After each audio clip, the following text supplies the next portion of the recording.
कहलू अरे फायदा न साटा में बा। अरे हम हैं तो गम नहीं। सुनो सुनो सौदा हमार बॉडी घाटा में बा। अब न तनी कोहिला हैंगे। टेंशन मत ला। काहे? रे मुनिया जी रे मुनिया हाँ जी रे मुनिया नाच के देखाओ ना दुनिया हो पहनाएंगे। रे मुनिया नाच के देखाओ ना दुनिया हो पहनाएंगे।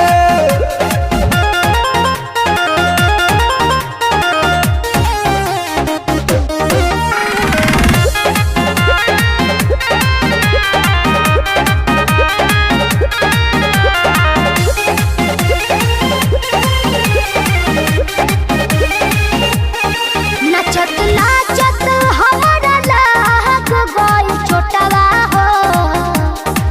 बाकी अभी लेना मिलल एको नोटवा हो। कह तो दो चार का लिख दे। अच्छा सुन ना सुनाओ का हो? ए बंगाल वाली तू तो में हमान बाड़ू हो। जोर मत बोल। हमारा गाँव के लफुआवन के सान बाड़ू हो।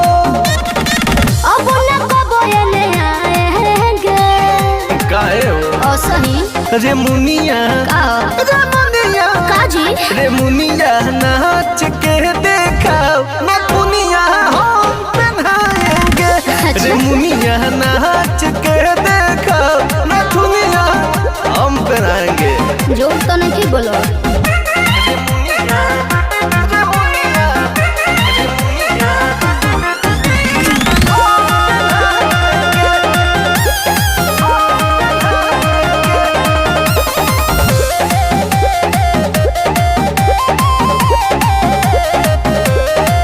हाथे नस नस दर्द करे गुदा हो।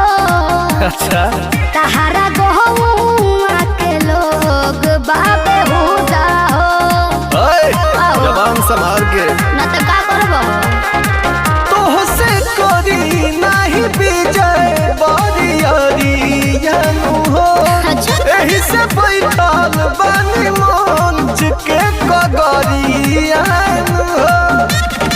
बोले न ढेर करियाएंगे। बात तेरी Shut up। रे मुनिया का? रे मुनिया ओए बोल रे मुनिया नाच के देखाओ ना दुनिया हम पहनाएंगे। रे मुनिया नाच के देखाओ ना दुनिया हम पहनाएंगे। अरे तारा बस के नहीं के हो।